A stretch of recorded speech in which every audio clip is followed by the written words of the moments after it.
Cancer है हमारे शरीर के अंदर जो सेल्स बनते हैं, अगर वो सेल्स खराब सेल्स बनने लग जाए और उनकी मात्रा बहुत ज़्यादा बढ़ जाए और वो खराब सेल्स बनते बनते बनते बनते एक आकार ले लें, गुच्छे का रूप बन जाए, इकट्ठे हो जाए, सारे इकट्ठे होने के बाद वो क्या करते हैं, गांठ का रूप ले लेते हैं। तो हमें अगर आज कैंसर से बचना है तो स्ट्रेस फ्री रहना है, सकारात्मक रहना है, खान पान को सुधारना है, इन्वायरमेंट को बेहतर बनाना है। बड़े बड़े कारखाने खुल गए तो कारखानों का गंदा पानी कहाँ जा रहा है, वो सब उन्हीं में जा रहा है, तालाबों में। और आप देखो ना, यमुना का हाल देखा होगा आपने, कितना गंदा हाल है ना। अब वो पानी जाता कहाँ है, फिल्टर करके उसको देते हैं, लेकिन फिल्ट्रेशन करने के बाद भी तो विषाणु रह जाते हैं उसके अंदर, कीटाणु रह जाते हैं उसके अंदर। तो पानी एक बहुत बड़ा कारण है जिसकी वजह से गरीब लोग बीमार पड़ रहे हैं। जीना सीखो आचार्य जी की मुहिम क्या है? उनकी मुहिम है कि कोई भी बेवजह किसी बीमारी के लिए कोई पैसा खर्च कर रहा है, वो पैसा खर्च ना हो। बेवजह ऑपरेशन करा रहा है, ऑपरेशन ना कराना पड़े, वो नेचुरल तरीके से ठीक हो जाए, वो अपने आप को घर पे ही ठीक कर ले। तभी हमारा एक स्लोगन है जिसपे लिखा होता है, अपना डॉक्टर स्वयं बने जी। 90% एल्यूमिनियम के बर्तन, कढ़ाई तो एल्यूमिनियम की, कुकर तो एल्यूमिनियम का, खाने वाले बर्तन तो एल्यूमिनियम के, सब एल्यूमिनियम का इस्तेमाल कर रहे हैं। तो जब एल्यूमिनियम जैसे तत्व का इस्तेमाल करेंगे तो वो हमारे शरीर के लिए हार्मफुल होगा ही होगा। आजकल का युवा है ना सर, वो एडिक्शन में पड़ गया है, चाहे वो ड्रग्स का एडिक्शन हो, चाहे वो शराब का एडिक्शन हो, चाहे वो किसी भी चीज़ का एडिक्शन हो। उस एडिक्शन से छुटकारा कैसे पाया जाए? वो कर किस चीज़ के लिए इस्तेमाल रहे हैं उसका, वो इस्तेमाल कर रहे हैं स्ट्रेस में जाने के बाद, स्ट्रेस को कम करने के लिए। किसी को नींद नहीं आती तो शराब का इस्तेमाल करते हैं। तो क्यों ना हम उन आदतों को सुधार दें, खान पान को ठीक कर ले, स्ट्रेस को ठीक कर ले, तो एडिक्शन हमारी अपने आप से ठीक हो जाती है। क्या धोनी जी, जिनको हम बहुत ही ज़्यादा कूल कैप्टन मानते हैं, क्या उनके बच्चों ने खाया कभी बूस्ट? कभी भी इस्तेमाल नहीं किया। आप देखो जो केसरी आजकल शाहरुख खान या सलमान खान है ना, अक्षय कुमार जी, अजय देवगन जी केसरी का ऐड करते हैं, उनके बच्चे खाते हैं? वो नहीं खाते। और वो हमें कह रहे हैं खाने के लिए, मतलब जो जनरल पब्लिक है उसको कह रहे हैं खाने के लिए। आपको कभी कोई स्ट्रेस होता है, कोई नकारात्मक विचार आते हैं तो डिस्कस करो, आप अपने घर वालों से डिस्कस करो, दोस्तों से डिस्कस करो, आपका कोई मेंटर है उससे डिस्कस करो, अपने आप से डिस्कस करो, है ना, लेकिन स्ट्रेस में नहीं जाना।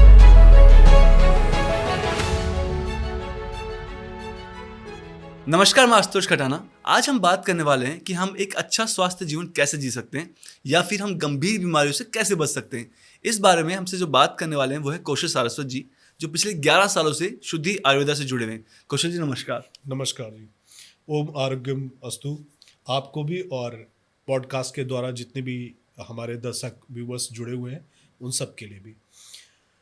आशुतोष जी, वैसे तो आपका सवाल ही बहुत अच्छा है कि स्वास्थ्य से लोग इतना बीमार, स्वास्थ्य के लिए क्यों जागरूक नहीं हो रहे हैं लोग, और क्यों बीमारियां बढ़ती जा रही है, रीज़न क्या है बीमारियां बढ़ने का जी।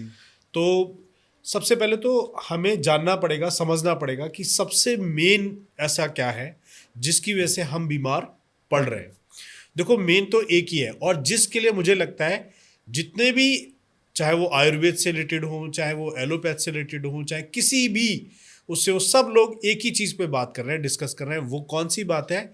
डाइट। कौन सी बात है? खान पान। वो कौन सी बात है? दिनचर्या। सबसे पहले हमें इसको ही सुधारना पड़ेगा। पहला पॉइंट, अगर हमने अपने खान पान को, अपनी दिनचर्या को सुधार लिया तो हम दूसरी चीज़ पे काम करेंगे कि हम अपने अंदर के, अपने भीतर जो तरह तरह के नकारात्मक चीज़ें चल रही हैं उनको कैसे ठीक करें। तो जब इनको ठीक कर लेंगे तो हमारा स्वास्थ्य भी ठीक होना शुरू हो जाएगा। तो सर, इसी बात पे मैं अपना पहला सवाल आपसे पुट ऑन करता हूँ कि हम कैंसर जैसी गंभीर बीमारी को कैसे पहचानें, कैसे उसे ठीक करें, या फिर उसके कितने टाइप्स होते हैं? आशुतोष जी, सबसे पहले बताना चाहूँगा, कैंसर कोई भयंकर बीमारी नहीं है, बस उसको रिप्रेजेंट इस तरीके से किया जा रहा है, उसको बताया ऐसे जा रहा है कि कैंसर भयंकर बीमारी है। क्योंकि अगर ऐसा नहीं करेंगे तो लोगों का पैसा उनकी जेब से कैसे वापस आएगा और कैसे अपना व्यापार आगे बढ़ाएंगे। तो लोगों को डराया जा रहा है कैंसर के नाम पे। अब कैंसर है क्या? कैंसर भयंकर बीमारी तब बनती है जब पहली स्टेज से निकल के, दूसरी स्टेज से निकल के, तीसरी स्टेज से निकल के चौथी स्टेज पे चली जाती है। कैंसर होने के लक्षण क्या है, कारण क्या है, कैंसर का कैसे पता करें कि अब हमें कैंसर हो चुका है या होने वाला है। तो कैंसर का पता करने का सबसे अच्छा तरीका है, अगर आपको लगता है कि आपको बार बार बुखार आ रहा है तो समझिए कि आपको कैंसर हो सकता है। बार बार बुखार आ रहा है, उतर रहा है, चढ़ रहा है, उतर रहा है, चढ़ रहा है ना, आप कोई दवाई ले रहे हैं उसके लिए। दूसरा, आपको कैंसर का पता ऐसे भी लग सकता है कि आपको बार बार खांसी आ रही है, 2 हफ्ते तक खांसी आपकी लगातार चल रही है, खांसी आते समय आपको खून भी आ रहा है, तो भी आप समझिए कि आपको कैंसर हो सकता है। आप और कैंसर का पता कैसे कर सकते हैं हम, अगर कोई स्वेलिंग आ रही है, बार बार स्वेलिंग हो रही है, गांठ बन गई है, गांठ सूज रही है, बार बार खत्म हो जा रही है, फिर उसी जगह पे दोबारा उसी आकृति में गांठ बनना शुरू हो रही है, तो समझ लो कैंसर के लक्षण है। तो हमें एक बार जाना चाहिए, डॉक्टर से मिलना चाहिए, चेकअप कराना चाहिए कि कहीं हमें कैंसर जैसी कोई सिम्टम्स आ तो नहीं रहे। और वैसे कैंसर एक नाम है, अगर मैं किसी को, कोई मुझे बुलाना चाहे तो अगर मेरा नाम नहीं होगा तो अरे, तुरे, ओए, है ना, ऐसे करके बुलाएगा। अगर मेरा नाम होगा तो मेरे नाम से ही मुझे संबोधित किया जाएगा। तो ऐसे ही कैंसर एक नाम रख दिया है जिसकी वजह से उसको बार बार बोला जा रहा है। अब कैंसर है क्या? कैंसर है हमारे शरीर के अंदर जो सेल्स बनते हैं, अगर वो सेल्स खराब सेल्स बनने लग जाएं और उनकी मात्रा बहुत ज़्यादा बढ़ जाए और वो खराब सेल्स बनते बनते बनते बनते एक आकार ले लें, गुच्छे का रूप बन जाए, इकट्ठे हो जाए सारे, जैसे अंगूर का गुच्छा नहीं होता, ऐसे ही इकट्ठे हो जाए। वो इकट्ठे होने के बाद वो क्या करते हैं, गांठ का रूप ले लेते हैं। वो गांठ हो सकता है आपको ब्रेस्ट में भी हो सकती है, वो गांठ आपके हाथ में भी हो सकती है, पैर में भी हो सकती है, ट्यूमर के रूप में भी हो सकती है, माउथ कैंसर भी हो सकता है। कैंसर भी वैसे तो 16 टाइप के कैंसर होते हैं, मतलब मैंने बोला ना कैंसर, और कैंसर का जैसे मैंने बोला नाम से संबोधित करते हैं। तो जैसे मेरा नाम कौशल है, तो कौशल को घर पे जो मदर है वो किसी और नाम से बुलाते हैं, जो पिताजी हैं वो किसी और नाम से बुलाते हैं, जो सिस्टर हैं वो किसी और नाम से बुलाते हैं। तो मतलब निकनेम हो गए अलग अलग। ऐसे ही कैंसर के बहुत सारे निकनेम है, जैसे मैंने अभी बताया ब्रेस्ट कैंसर हो गया, माउथ कैंसर हो गया, ट्यूमर हो गया, है ना। तो ऐसे बहुत सारे निकनेम हैं। अगर हम चाहते हैं इस कैंसर को खत्म करना, अगर हम चाहते हैं कैंसर जैसी बीमारी ना हो, तो मैंने पहले शुरुआत में ही बोला है कि आप सब बोल रहे हैं आज की डेट में कि अपनी डाइट को सुधारो, अपने खान पान को सुधारो। दूसरा, उसके साथ अपने अंदर जो नकारात्मक व्यूज आते हैं, जो हर समय कहीं ना कहीं दिन में 5 से 10 बार हम स्ट्रेस में चले जाते हैं, हम बहुत ज़्यादा ओवर थिंकिंग करने लग जाते हैं, है ना, और उसको लेके स्ट्रेस फील कर रहे होते हैं, तो उसकी वजह से भी हमारे सेल्स खराब बनना शुरू हो जाते हैं, फिर वो धीरे धीरे करके कैंसर का रूप ले लेते हैं। तो हमें अगर आज कैंसर से बचना है तो स्ट्रेस फ्री रहना है, सकारात्मक रहना है, खान पान को सुधारना है, इन्वायरमेंट को बेहतर बनाना है। जो आज इन्वायरमेंट में देख रहे हो ना आप, हमें ऑक्सीजन चाहिए, मिल रहा है धुआं, है ना, पोल्यूशन नाम की चीज़ इतनी ज़्यादा हो चुकी है, बहुत ज़्यादा, जिसकी वजह से हमें कैंसर जैसे रूप से ग्रस्त होना पड़ रहा है और इसके लिए लाखों रुपए खर्च हो रहे हैं। मैं सबसे ये कहूँगा, अगर किसी के भी ऐसे कोई लक्षण हो रहे हैं तो वो आज ही शुद्धि आयुर्वेदा में आए, शुद्धि आयुर्वेदा के हॉस्पिटल में आए। शुद्धि आयुर्वेदा के हॉस्पिटल मेरठ में है, शुद्धिग्राम में, पंचकुला में है, डेराबसी में है, कुरुक्षेत्र में है, नवी मुंबई में है, लखनऊ में है। आप आए, वहाँ पे स्पेशलिस्ट डॉक्टर हैं, उनसे मिले, उनको दिखाएं, बात पित्त कफ चेक करवाएं, कोई रिपोर्ट्स पड़ी है तो उनको साथ लेकर आए। आपको नेचुरल तरीके से आपके कैंसर जैसी डिजीज पे काम किया जाएगा। और मुझे लगता है ऐसा कि आप नेचुरल तरीके से ही, क्योंकि बहुत सारे पेशेंट हमारे साथ जुड़ रहे हैं और वो ठीक हो रहे हैं नेचुरल, और जबकि ऐसे ऐसे पेशेंट हैं हमारे पास जिनकी किसी की आंख निकाल ली गई है, किसी का, अच्छा कैंसर का इलाज देते कैसे हैं, कीमोथेरेपी करके देते हैं या रेडियोथेरेपी करके देखें। अगर कीमोथेरेपी और रेडियोथेरेपी इलाज है क्या, ये इलाज है जो आपकी बॉडी के अंदर कैंसर सेल्स बन रहे हैं, उन कैंसर सेल्स को मार देना। तो जब कैंसर सेल्स मरेंगे तो जो अच्छे सेल्स मर रहे हैं वो भी तो बन रहे हैं, वो भी तो मरेंगे ना। तो अच्छे सेल्स जब मर जाएंगे तो आपकी बॉडी के ऑर्गन्स का विकास कैसे होगा, आपका विकास कैसे होगा, जो आपकी प्रतिरक्षक क्षमता है, जो रेजिस्टेंस है, वो तो खत्म हो जाएगी ना, जब वो खत्म हो जाएगी तो आपके शरीर का विकास होगा ही नहीं। तो आप अगर बचना चाहते हैं इससे, तो अभी शुद्धि आयुर्वेदा में हिम्स हॉस्पिटल्स में कांटेक्ट कर लें, उनसे मिल लें। नंबर 1 नीचे चल रहा है स्क्रीन पे, इस नंबर को आप डायल करना, आपकी बात हो जाएगी, फिर आपको बता दिया जाएगा कि आप अपना कैंसर का ट्रीटमेंट कैसे शुरू कर सकते हैं। मेरी सबसे रिक्वेस्ट ये है कि कोशिश ये करें कि कीमोथेरेपी से बचें, रेडियोथेरेपी से बचें, क्योंकि जब आप कीमोथेरेपी या रेडियोथेरेपी करा के आते हैं तो कैंसर के ट्रीटमेंट करने के जो चांसेस होते हैं वो कम हो जाते हैं। अगर आप रेडियोथेरेपी या कीमोथेरेपी कराने से पहले आते हैं हमारे पास, तो 99% चांसेस होते हैं। तो आपको पहले आना है, और कराना ही क्यों है कीमोथेरेपी, कराना ही क्यों है रेडियोथेरेपी। आप देखो ना कितना तो पैसा खर्च करना पड़ता है इनको, इनकी सिटिंग होती है, हर सिटिंग का पैसा लगता है, और कितनी प्रताड़नाओं से शरीर को कितना कष्ट होता होगा जिसका कीमोथेरेपी होता होगा, रेडियोथेरेपी होता होगा, बहुत कष्टों से गुजरता है वो। तो भैया आज ही उन कष्टों से उनको बचा लो और अपने पैसों को बचा लो। पैसा इकट्ठा कर रहे हो किसी और चीज़ के लिए, खर्च कर रहे हो किसी और चीज़ पे, तो सोचना है हमें, आज हमें उस पे खर्च नहीं करना जहां से हमें कुछ वापस मिलने वाला नहीं है। आज भी कीमोथेरेपी कराने के बाद, रेडियोथेरेपी कराने के बाद पेशेंट इलाज कराता जाता है रोज, उसका ट्रीटमेंट चल रहा होता है, लेकिन वो ट्रीटमेंट के बाद भी बचता नहीं है। अगर बचाना चाहते हो तो सही रूप में ट्रीटमेंट कराओ, नेचुरल तरीके से ट्रीटमेंट कराओ, समय रहते ट्रीटमेंट कराओ, तो वो जो लाइफ है उस पेशेंट की, वो लाइफ बढ़ जाएगी और वो बच जाएगा। कौशल जी, इसमें एक और सवाल आपकी कही बात से आ गया मुझे कि जब बुखार बार बार आता है तो उस वक्त क्या करना चाहिए? जब भी आपको बुखार बार बार आता है, सबसे पहले तो डायग्नोज सबसे बड़ी चीज़ है, डायग्नोज होना ज़रूरी है। तो आप एक तो आयुर्वेद के जो हमारे डॉक्टर हैं उनसे मिलें, उनसे बात पित्त कफ चेक करवाएं।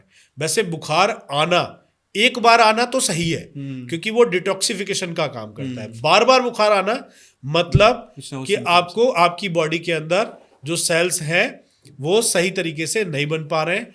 तो आपको क्या करना है उस टाइम पे, आप एक टब ले लें और उसमें पानी को गर्म कर लें, टब में पानी गर्म करके रख लें, और वो लगभग 40-42 डिग्री का पानी होना चाहिए, उसका टेम्परेचर होना चाहिए।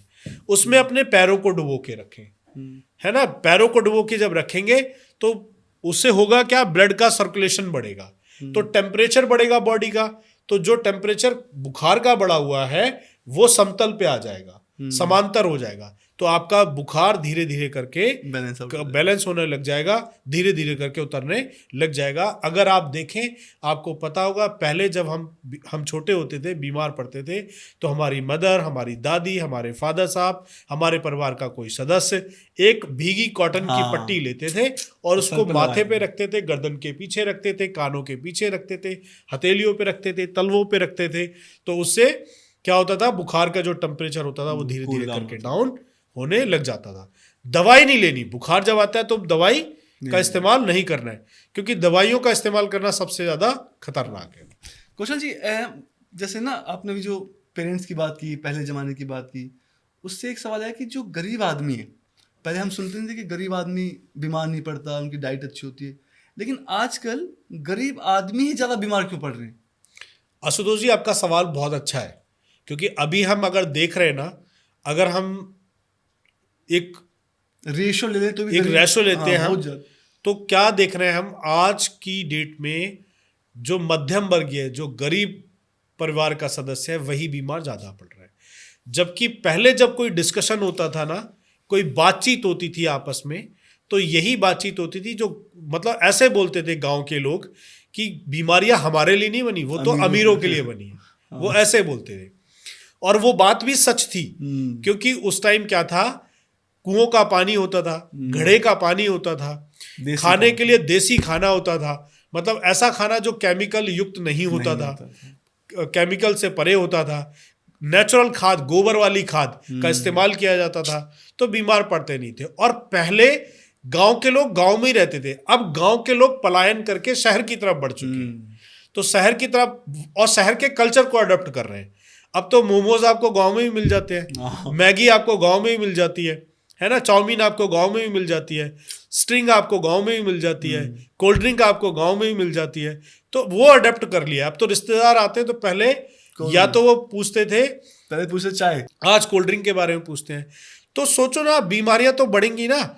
और जो स्ट्रेस लेवल है ना, वो भी अब गांव की तरफ मूव कर चुका है। गांव के लोग भी बहुत ज्यादा स्ट्रेसफुल होने लगे हैं, तो इसलिए बीमारियां बढ़ रही हैं। और एक सबसे बड़ा जो कारण है गांव के लोगों का या गरीब लोगों का बीमार पड़ने का, वो है पानी। आप देखो, जो पानी पहले होता था वो शुद्ध होता था, प्रॉपर तरीके से कुएं का या घड़े का पानी मिलता था। अब कौन सा पानी पी रहे हैं? मैं दिल्ली में 2 साल रहा हूं। दिल्ली में मैंने देखा है, टोटी को जब खोलते थे ना सुबह सुबह, तो उससे नाले का गंदा पानी मिक्स आता था। अब आप सोचो, उस पानी को जब पिएंगे तो क्या हालत होगी। तो गांव के लोगों को पानी तो चला गया बहुत नीचाई पे ना, पानी तो बहुत ज्यादा नीचे गहराई में चला गया। अब 70-70, 80-80, 100-100 फीट के लोग गड्ढे करा रहे हैं, उसके बाद भी पानी नहीं निकल रहा। तो ऊपर का जो पानी निकल रहा है 40 फीट या 70 फीट पे जो पानी मिल रहा है, नाले सारे के सारे जमीन में ही कर दिए गए। तो गंदगी सब कहाँ जा रही है? जमीन के अंदर ही सोख रही है ना। वो बड़े बड़े कारखाने खुल गए, तो कारखानों का गंदा पानी कहाँ जा रहा है? वो सब उन्हीं में जा रहा है, तालाबों में। और आप देखो ना, यमुना का हाल देखा होगा आपने, कितना गंदा हाल है ना। अब वो पानी जाता कहाँ है? फिल्टर करके उसको देते हैं, लेकिन फिल्ट्रेशन करने के बाद भी तो विषाणु रह जाते हैं उसके अंदर, कीटाणु रह जाते हैं उसके अंदर। तो पानी एक बहुत बड़ा कारण है जिसकी वजह से गरीब लोग बीमार पड़ रहे हैं। मैं सब लोगों से, जो भी गांव के लोग हैं, उन सब से ये रिक्वेस्ट करना चाहूंगा, प्रार्थना करना चाहूंगा कि प्लीज आप शहर के कल्चर को अडॉप्ट मत करो। ऐसा कल्चर तो बिल्कुल अडॉप्ट नहीं करना जो आपकी हेल्थ को नुकसान पहुंचाए, आपके शरीर को नुकसान पहुंचाए। जैसे कौन सा वाला? अभी भी मैंने कहा, कोल्ड ड्रिंक वाला नहीं अडॉप्ट करना। कौन सा वाला? मोमोज वाला, फ्रीज के रखा हुआ पानी वाला, या मोमोज वाला, चाउमीन वाला, ये हमने अडॉप्ट नहीं करना है। हमें वही घड़े का इस्तेमाल करना है। वैसे आने लग गया है वापस से कल्चर, वापस से आ रहा है, घड़े का इस्तेमाल कर रहे हैं लोग। तो हमने तो शुद्धि आयुर्वेदा में, शुद्धि हिम्स में आचार्य मनीष जी ने एक डिवाइस का निर्माण किया है। वो डिवाइस ऐसी डिवाइस है जिसका इस्तेमाल करके आप एक ऐसे पानी को पी सकते हैं जो आपके शरीर के लिए फायदेमंद होगा, जिसके अंदर सारे विटामिन होते हैं, सारे मिनरल्स होते हैं, सारे घटक होते हैं, पोषक तत्व होते हैं। क्योंकि उसमें बहुत ऐसी चीज़ें इस्तेमाल की गई हैं, जैसे उसमें पेवल्स का इस्तेमाल किया गया है, चुंबक का इस्तेमाल किया गया है, उसके अंदर चांदी का इस्तेमाल किया गया है ना। उसके अंदर ऐसे पत्थर इस्तेमाल किए गए हैं जो जर्मन से लाए गए, नेपाल से लाए गए, ऐसे पत्थर का इस्तेमाल, बेसिकली एल्कलाइन वाटर का इस्तेमाल किए गए। तो आप सब उस डिवाइस का भी इस्तेमाल कर सकते हैं, करना चाहिए सर सबको। सर इसमें ना एक चीज़ हो रहा है कि जो गैस की समस्या होती है ना, लोग कहते हैं मेरा गैस हो गई। तो गैस की समस्या देखा मैंने कि आजकल वो बहुत कॉमन हो गई है। मुझे लगता है कि शायद 90% लोग गैस की समस्या से ग्रस्त होंगे। 99% लोग, अच्छा सर, मैं तो कहूँगा 99.9% लोग गैस से ही ग्रस्त है। वो क्यों है? क्योंकि आज की डेट में जो खाना खाया जा रहा है, वो तो खाना नहीं है, वो सिर्फ पेट को भरने वाली चीज़ है, खाना नहीं है वो। खाना कौन सा होता है? हेल्दी खाना होता है। दूसरा, जो खाना खा रहे हैं वो समय पे नहीं खा रहे हैं। तीसरा, जो खाना खा रहे हैं वो डाइजेस्ट नहीं हो रहा। तो जब खाना डाइजेस्ट ही नहीं होगा तो वो सड़ेगा। जब वो सड़ेगा तो वो क्या करेगा? वहाँ पे गैसेस उत्पन्न करेगा, गैस उत्पन्न करेगा, या फिर कीटाणु उत्पन्न करेगा।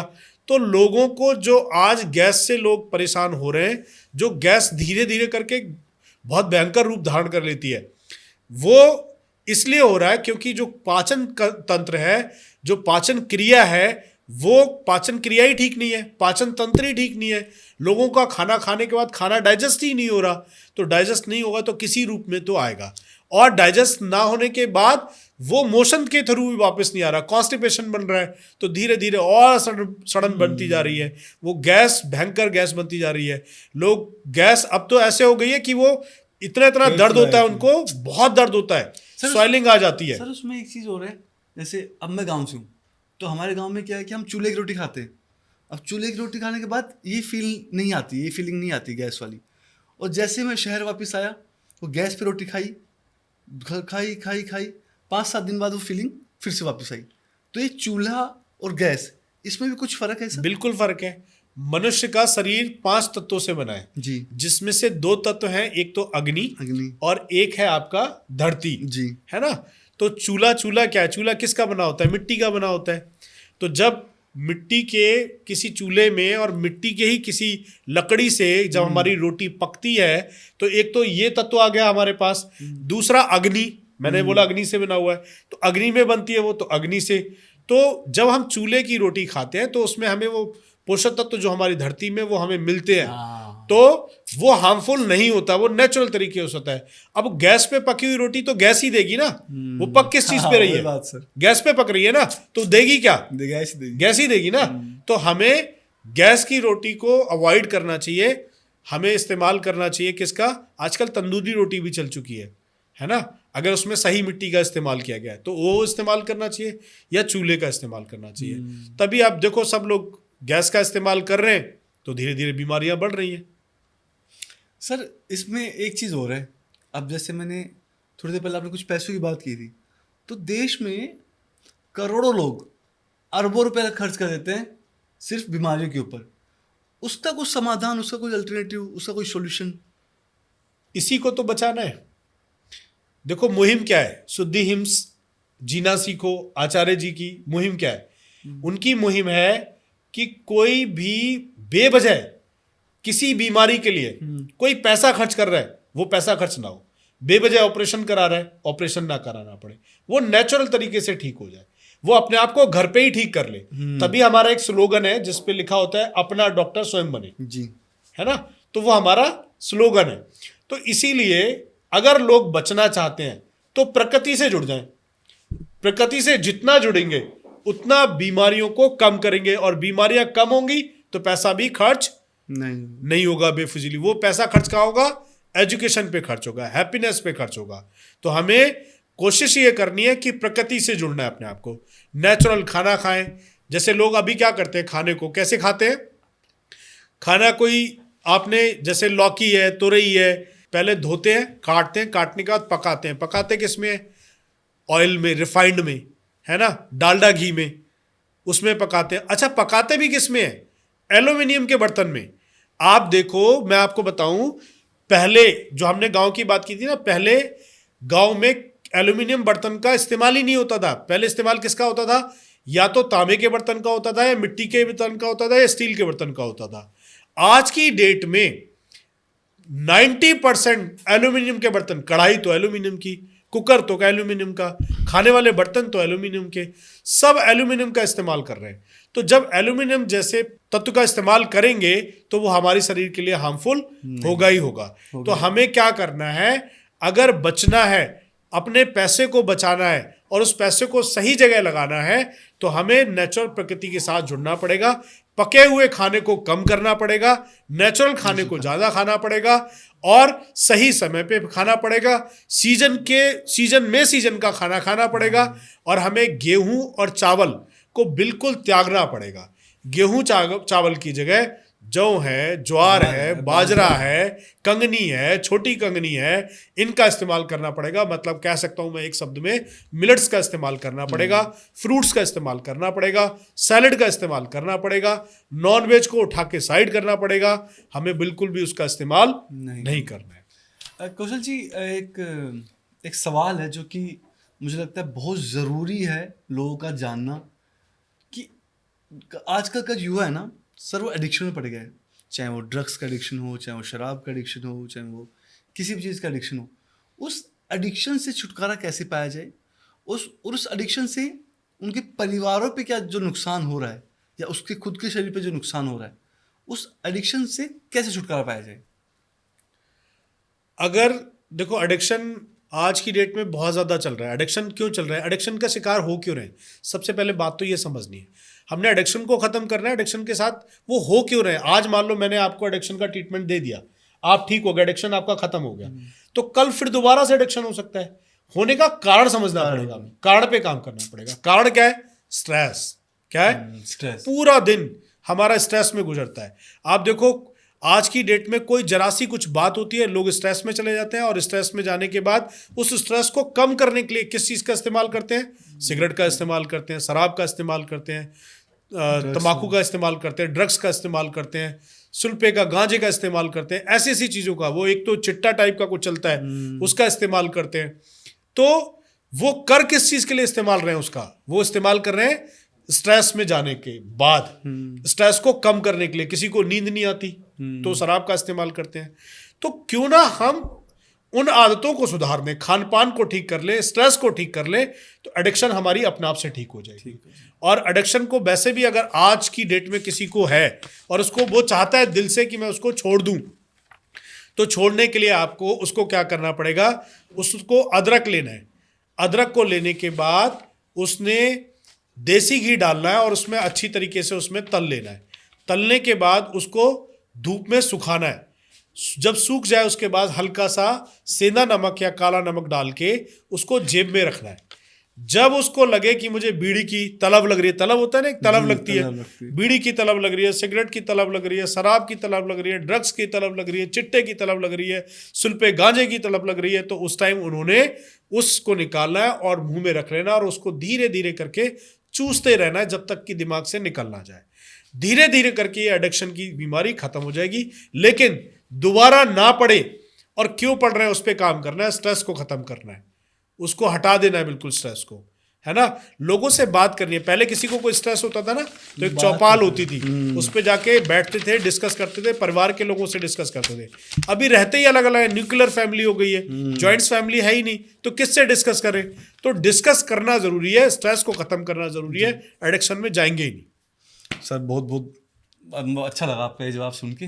इस जवाब से ही मैं आ जाता हूँ फिल्मों पे। मतलब एक अलग सवाल है सर ये जी, कि मैंने कई, अब हम ऐड देखते हैं सर, फिल्म स्टार्स किसी ब्रांड को इंडोर्स करते हैं, तो आपको लगता है सर वो खुद इस्तेमाल करते होंगे इस चीज़ को? मैं आपको एक बात बताना चाहूँगा। आप देखो कितने सारे फिल्म स्टार हैं जो बहुत सारे प्रोडक्ट्स को इंडोर्स करते हैं, जी, है ना, उनके ऐड चलाते हैं। हमें उसका इस्तेमाल करना चाहिए? मैं आपको सीधा सीधा बोल रहा हूँ, बिल्कुल नहीं करना चाहिए, नहीं करना चाहिए, बिल्कुल भी नहीं करना चाहिए। आप जिनकी बात कर रहे हैं ना, वो स्टार खुद उन प्रोडक्ट का इस्तेमाल नहीं करते, उनके फैमिली के बच्चे इस्तेमाल नहीं करते। अच्छा, सचिन तेंदुलकर जी हमारे देश के महान है, वो है ना, क्रिकेट के भगवान है वो, क्या उन्होंने जब बूस्ट का ऐड किया, क्या उनके बच्चों ने कभी खाया होगा बूस्ट? कभी नहीं खाया होगा। क्या धोनी जी, जिनको हम बहुत ही ज्यादा कूल कैप्टन मानते हैं, क्या उनके बच्चों ने खाया कभी बूस्ट? कभी भी इस्तेमाल नहीं किया है। आप देखो जो केसरी आजकल शाहरुख खान या सलमान खान, है ना, अक्षय कुमार जी, अजय देवगन जी केसरी का ऐड करते हैं, उनके बच्चे खाते हैं? वो नहीं खाते। और वो हमें कह रहे हैं खाने के लिए, मतलब जो जनरल पब्लिक है उसको कह रहे हैं खाने के लिए, है ना, एक तरीके से खाने के लिए कह रहे हैं।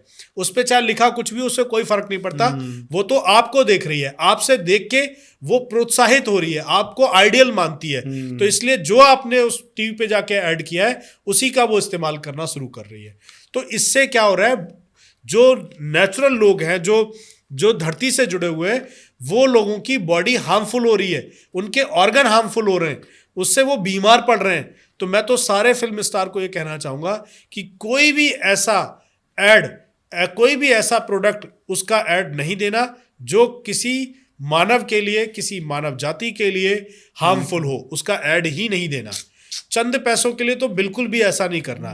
वो कंपनियां देखो, आप राज दरबार देखो, उसका ऐड आता है, तो ये लाखों करोड़ रुपए पैसे कमा के गरीबों से, और फिर उनका बाद में पैसा लगवाते हैं किस पे? हेल्थ पे लगवाते हैं, ट्रीटमेंट पे लगवाते हैं। तो आपसे मेरी सभी फिल्म स्टार से रिक्वेस्ट है, ऐसा ना करें। सर एक मतलब आपने बहुत इंफॉर्मेटिव गया है हमारे ये पॉडकास्ट, तो मैं चाहता हूँ कि एक मैसेज आप उन लोगों को दे जो देख रहे हैं, रिलेटेड हेल्थ, रिलेटेड फाइनेंशियल्स। आपको लगता है जो सबसे इम्पोर्टेंट एडवाइस आपको देनी चाहिए किसी भी इंडिविजुअल को, चाहे वो 20 साल का हो, चाहे वो 30 साल का हो, चाहे वो 40 साल का हो, चाहे 60 साल का, जो भी हमें हमारा पॉडकास्ट देख रहा है, इन जनरल एक आप क्या एडवाइस देना चाहेंगे? सबसे पहले तो बीमार पड़ने से अपने आप को बचा लो, ठीक है। देखो पहले शहर के लोग जो होते थे ना, वो क्या करते थे? एक्सरसाइज नहीं करते थे, कोई भी जिम नहीं जाते थे, कोई एक्सरसाइज, कोई योगा नहीं करते थे। इसीलिए गांव के लोग बोलते थे गरीब लोग बोलते थे कि जो बीमारियां हैं वो अमीरों के लिए, और अमीर कहाँ रहते थे? मोस्टली शहर में ही रहते थे, तो वो ऐसा बोलते थे। अब शहर के लोग किसकी तरफ मूव कर गए?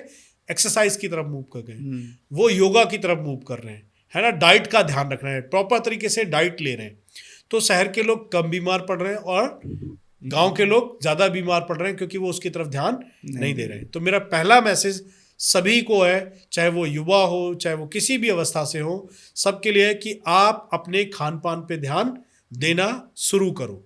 दूसरा, आप अपने एनवायरनमेंट में जो आपकी नकारात्मक स्ट्रेसफुल लाइफ है उसको खत्म करो। आपको कभी कोई स्ट्रेस होता है, कोई नकारात्मक विचार आते हैं, तो डिस्कस करो। आप अपने घर वालों से डिस्कस करो, दोस्तों से डिस्कस करो, आपका कोई मेंटर है उससे डिस्कस करो, अपने आप से डिस्कस करो, है ना। लेकिन स्ट्रेस में नहीं जाना। तो अगर आप स्ट्रेस में नहीं जाओगे तो बीमारियां आपके शरीर के अंदर आना बंद हो जाएंगी, बीमारियां आपके शरीर के अंदर आएंगी ही नहीं। तीसरा, आप जो पैसा कमा रहे हो वो पैसा कमा रहे हो अपनी प्रगति के लिए। आप वो पैसा कमा रहे हो अपने अंदर हैप्पीनेस लाने के लिए, अपने परिवार में हैप्पीनेस लाने के लिए, अपने देश में हैप्पीनेस लाने के लिए, इसलिए वो पैसा कमा रहे हो। तो उस पैसे को आपने वहां नहीं लगाना जहां पे हैप्पीनेस ना आती हो, है ना, जिसका फायदा विदेश के लोगों को मिलता हो। मतलब जितनी भी मॉडर्न पैथी की दवाइयां हैं उन सब के पेटेंट्स राइट्स कहाँ है? विदेशों में। तो पैसा कहाँ जाएगा? विदेशों में जाएगा। तो हमें उसको रोकना है और हैप्पीनेस को लाना है। तो सबसे इम्पोर्टेंट, सबको मैं बोलना चाहूँगा, आप कुछ भी खाते हो तो सबसे पहले उस खाने से सवाल करो कि इस खाने से मुझे मिलने वाला क्या है, मेरे शरीर के अंदर इस खाने से क्या जाएगा। अब आपके शरीर के अंदर उस खाने से विटामिन्स जाती है, मिनरल्स जाते हैं, घटक जाते हैं, प्रचुर मात्रा में जाते हैं, तो आप उस खाने का इस्तेमाल करो। अगर वो नहीं जा रहे, आपकी बॉडी के लिए हार्मफुल है, आपके ऑर्गन्स के लिए हार्मफुल है, तो बिल्कुल भी आपने इस्तेमाल उसका नहीं करना। कौशल जी, इस एक और सवाल है कि जो मॉडर्न पैथी करवाते हैं लोग, तो जो दवाइयाँ होती हैं वो कितनी ड्यूरेशन के लिए लेनी चाहिए? देखो, मॉडर्न पैथी में जो भी ट्रीटमेंट होता है, कोई भी दवाई है ना, आप अगर देखोगे, ध्यान से पढ़ोगे, जैसे मैं नाम नहीं लेना चाहता उस दवाई का, मेडिसिन का, लिखा होता है ऑलमोस्ट पे, नॉट वी टेकन 3 times। मतलब वो कहा जाता है कि तीन बार से ज़्यादा दवाई कोई भी नहीं लेनी। अगर आप 3 बार से ज़्यादा दवाई ले रहे हो मॉडर्न पैथी की, तो वो आपके ऑर्गन्स के लिए हार्मफुल है। आपकी किडनी फेल होगी, आपका लीवर फेल होगा, आपका हार्ट फेल होगा।